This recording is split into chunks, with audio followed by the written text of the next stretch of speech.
पुस्तक का नाम अवसाद, मात्र दुख से कहीं अधिक। लेखक ओवेन जोन्स, अनुवादक सुमित रंजन, वाचक श्वेता राणा, प्रकाशक Tech Time. Copyright Megan Publishing Services द्वारा प्रकाशित। Copyright Owen Jones 2024। सर्वाधिकार सुरक्षित। परिचय। नमस्कार। अवसाद शीर्षक वाली यह ई बुक खरीदने के लिए आपका बहुत बहुत आभार। आशा करता हूँ कि इस किताब में दी गई जानकारी आपके लिए मददगार, उपयोगी व लाभदायक सिद्ध होगी। कृपया ध्यान रहे कि यह किताब काफी गहन शोध के बाद लिखी गई है। इस ई बुक को आप मुझसे अन्यत्र कहीं और से नहीं खरीद सकते हैं। यदि आपको यह किसी अन्य स्रोत से मिलती है तो कृपया संबंधित वेब पृष्ठ का URL उपलब्ध कराने की कृपा करें ताकि चोरी रोकने हेतु उसे अवरुद्ध किया जा सके। अवसाद व उससे जुड़े विषयों के विभिन्न पहलुओं पर लिखी गई इस किताब में दी गई जानकारी को करीब 500 से 600 शब्द प्रत्येक वाले 15 अध्यायों में बांटा गया है। उम्मीद करता हूँ कि अवसाद के विभिन्न रूपों में अपनी समस्याओं से जूझ रहे लोगों को यह किताब रुचिकर लगेगी। अतिरिक्त बोनस के तौर पर मैं आपको इसकी अनुमति देता हूँ कि आप इसकी विषय वस्तु का इस्तेमाल अपनी वेबसाइट, ब्लॉग व न्यूज़लेटर हेतु कर सकते हैं। हालांकि बेहतर रहेगा कि ऐसा करने से पहले आप उसे स्वयं अपने शब्दों में फिर से लिख लें। आप किताब को बांट सकते हैं व उसके लेखों का पुनः विक्रय भी कर सकते हैं। आपको केवल यह अधिकार नहीं है कि आप किताब का उसके मूल रूप में पुनः विक्रय कर सकें या किसी और को दे सकें।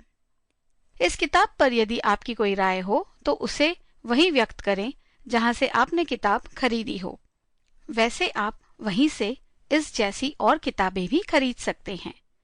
यह ई बुक खरीदने के लिए एक बार फिर से आपका बहुत बहुत आभार। आभार सहित ओवेन जोन्स। अध्याय 1। अवसाद। क्या आपको ऐसा कभी नहीं लगता है कि आपके साथ चीजें सही हो रही हैं? क्या आपको ऐसा कभी नहीं लगता कि आपको लोगों का साथ चाहिए? क्या आपको कभी जीवन में आनंददायक पलों का एहसास नहीं होता?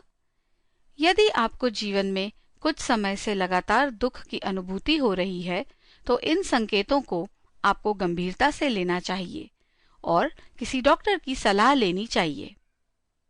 अवसाद, जिसका एक लक्षण कुछ समय तक लगातार बना रहने वाला दुख है, अमेरिका में आम हो चुका है। तकरीबन 9.5% अमेरिकी आबादी इस बीमारी से जूझ रही है और चूंकि ऐसे सभी मामलों का उपचार लोग नहीं कराते, इसीलिए कई लोगों के लिए अवसाद व उसके दुष्प्रभाव समस्या बने हुए हैं। कई लोगों को अवसाद आसानी से दूर की जा सकने वाली बीमारी लगती है, लेकिन वास्तव में अवसाद को दूर करने के लिए केवल थोड़ा सा प्रोत्साहन ही काफी नहीं होता। अवसाद किसी व्यक्ति की रोजमर्रा की सामान्य गतिविधियों व उसके काम करने के तरीकों को बहुत आसानी से प्रभावित कर सकता है। संभव है कि अंततः व्यक्ति इससे तंग आकर अन्य लोगों से दूरी बनाना शुरू कर दे।